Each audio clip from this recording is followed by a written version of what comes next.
Hello students, कैसे हो आप सभी। मैं हूं गुरदीप और ऑनलाइन स्टडी में आपका स्वागत है। तो बेटा, कल मैंने आपको करवाए थे कैदी और कोकिल के 6 प्रश्न, तो आज हम वहीं से कंटिन्यू करेंगे। तो आपका जो 7वां प्रश्न है वे है, कवि को कोयल से ईर्ष्या क्यों हो रही है। ठीक है, इसका आंसर क्या आएगा बेटा। कवि को कोयल से ईर्ष्या हो रही है, इसका सबसे बड़ा कारण कोयल की स्वतंत्रता तथा कवि की पराधीनता है। मतलब कोयल उड़ के वहां जेल से जा सकती है, लेकिन कवि जेल से अपनी मर्जी से नहीं निकल सकता। कवि अंग्रेजी सरकार की काल कोठरी में कैद है, परंतु कोयल हरियाली डाली पर रहती है। वह पूरे आकाश में स्वतंत्र उड़ सकती है, परंतु कवि की दुनिया काल कोठरी के अंधकार में जीवन में सिमट कर रह गई है। कोयल गीत गाकर अपनी खुशी जाहिर कर सकती है, परंतु कवि के लिए रोना भी गुनाह है, जिसकी उसे सजा मिल सकती है।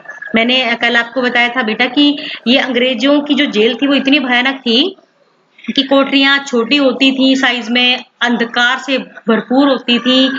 जो कैदी होते थे उनके लिए कोई सहूलत नहीं थी। ऊपर से अगर कोई रोता भी था ना तंग आकर, तो उस रोने पे भी उसको सजा मिलती थी। ठीक है, तो इस प्रकार के उनके कानून थे। तो अगला प्रश्न है आपका, कवि के स्मृति पटल पर। स्मृति पटल क्या होता है बेटा। स्मृति होता है सोच, याददाश्त। स्मृति किसी चीज का याद आना, स्मरण करना किसी चीज का। पटल होता है जैसे कि जहां पर स्मृति उभर के आती है, तो कहाँ आती है, हमारे दिमाग में आती है। ठीक है, तो उसे हम कहते हैं स्मृति पटल। मतलब जो दिमाग में हम कोई सोच बना लेते हैं या सोचते हैं। पर कोयल के गीतों की कौन सी मधुर स्मृतियां अंकित हैं, जिन्हें वह अब नष्ट करने पर तुली है। क्या प्रश्न है, एक बार फिर से पढ़िए। कवि के स्मृति पटल पर कोयल के गीतों की कौन सी मधुर स्मृतियां अंकित हैं, जिन्हें वह अब नष्ट करने पर तुली है। ठीक है, वो क्या नष्ट कर देना चाहती है जो कोयल है। कवि के स्मृति पटल पर कोयल के गीतों की कुछ मधुर स्मृतियां अंकित हैं। मधुर। कोयल हरी डाली पर बैठकर अपनी मधुर वैभवशाली आवाज से संपूर्ण सृष्टि को अलंकृत करती है। अलंकृत क्या होता है बेटा, सजाना, सजाती है पूरी सृष्टि को। उसके मधुर गीतों से उसकी खुशी झलकती है। वह स्वतंत्रता पूर्वक अपना गीत गाती है, परंतु अब वह अपनी इन विशेषताओं को नष्ट करने पर तुली है। वह बावली सी प्रतीत हो रही है। कहने का भाव है कि अब वो उड़कर कहाँ पहुंची है, वो उस कोठरी में आ गई है बेटा, जहां पर कवि जो है वो कैद था। ठीक है, यानी कि कवि ये कहता है कि ये इतनी आजाद थी, अपनी मर्जी से घूम सकती थी, गाती थी, झूमती थी, आकाश में विचरण करती थी। लेकिन अब ये क्या, इसका दिमाग पागल हो गया है क्या, ये बावली सी मुझे लगती है कि ये कोठरी में आकर ये आधी रात को आ रही है और कैसे इसने चीख पुकार लगा रखी है, तो क्या ये पागल हो गई है क्या। ठीक है, तो इस प्रकार ये आपका प्रश्न बनता है कि ये जो चीजें हैं, ये जो विशेषताएं हैं इसकी, किसकी, कोयल की, अब वो उन्हें नष्ट कर देना चाहती है और वो पागल सी प्रतीत होती है। आगे है बेटा, हथकड़ियों को गहना क्यों कहा है। हथकड़ियां क्या होती हैं बेटा। हथकड़ियां जब कैदी को लगा दी जाती है, हाथों पर ये बांधा जाता है ताकि वो प्रॉपरली भाग ना सके या उसको भागने में दिक्कत हो और कोई वो हमला भी ना कर दे, और उसको पकड़ने के लिए, उसको काबू में करने के लिए हथकड़ियां बांधी जाती हैं। तो कवि ने हथकड़ियों की तुलना गहनों से की है, क्योंकि भले ही यह कवि के लिए हथकड़ी है, परंतु यह ब्रिटिश सरकार द्वारा दी गई पराधीनता है। यह ब्रिटिश राज का प्रतीक है जो अंग्रेजों द्वारा पहनाया गया है।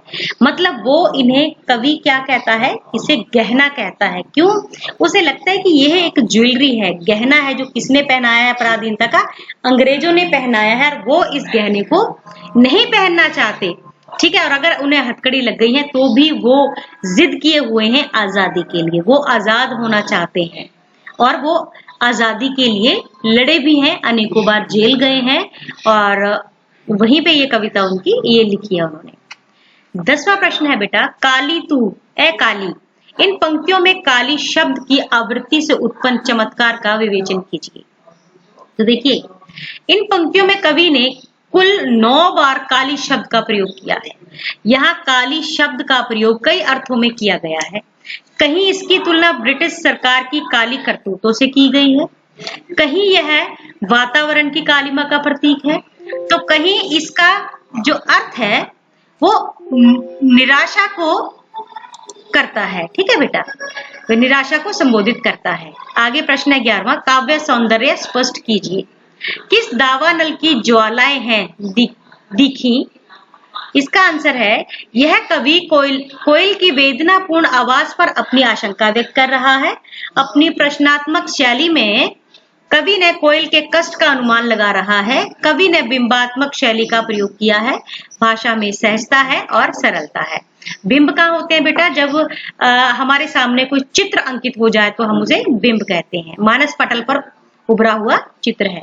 सेकंड है, तेरे गीत कहावे वाह, रोना भी है गुना, मुझे गुना। कहता है तू तो गाती है तो सब कहते हैं, सब चुप होके तुम्हारी आवाज सुनते हैं, लेकिन मैं यहाँ रोता हूँ तो भी मुझे रोने नहीं दिया जाता, यानी कि अंग्रेज सरकार से उन्हें पनिशमेंट मिलती है।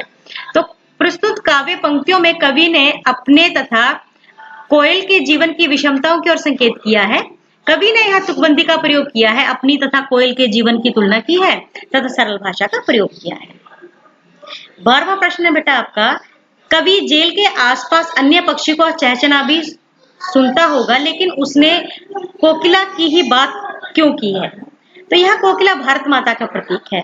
कोकिला रात के समय नहीं बोलती है, उसकी आवाज से कवि को वेदना की अनुभूति होती है, अतः रात को उसका इस प्रकार से करुण स्वर में गाना आने वाले किसी संकट का प्रतीक है।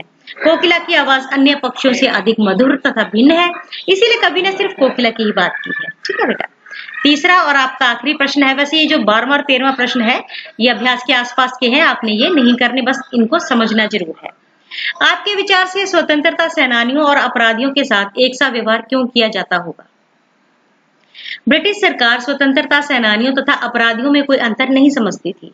ब्रिटिश सरकार ने भारतीयों के अधिकार को छीन लिया था, अतः अपने अधिकारों की प्राप्ति तथा भारतवासियों को आजादी दिलाने के लिए स्वतंत्रता सेनानियों ने बहुत संघर्ष किया।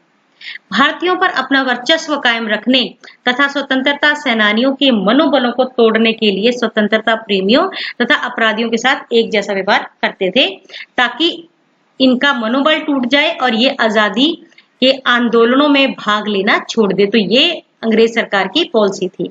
लेकिन भारतीय भी इतने अपने देश को लेकर इतनी शिद्दत थी उनके मन में कि उन्होंने क्या किया बेटा, उन्होंने हमेशा अपने देश की आजादी की परवाह की और अपने जान की उन्होंने कभी परवाह नहीं की। बहुत सारे एग्जाम्पल है, भगत सिंह का नाम किसी से छुपा नहीं है, सुखदेव, ठीक है, राजगुरु और लाला लाजपत राय, बालपाल लाल, मतलब इतने सारे नाम है। महात्मा गांधी जी हैं, कितनी बार जेल गए वो। तो यहाँ इतने सारे हम जो हमारे नेता हुए हैं, लीडर्स हुए हैं, जिन्होंने देश की आजादी के लिए जो बार बार जेल गए हैं और अपनी जान तक भी दी है, और यही इसका नतीजा है कि आज हम आजाद भारत में सांस ले रहे हैं। तो ये थे बेटा आपके प्रश्न इस कविता के कैदी और कोकिल के। उम्मीद करती हूँ आपको समझ में आ गए होंगे।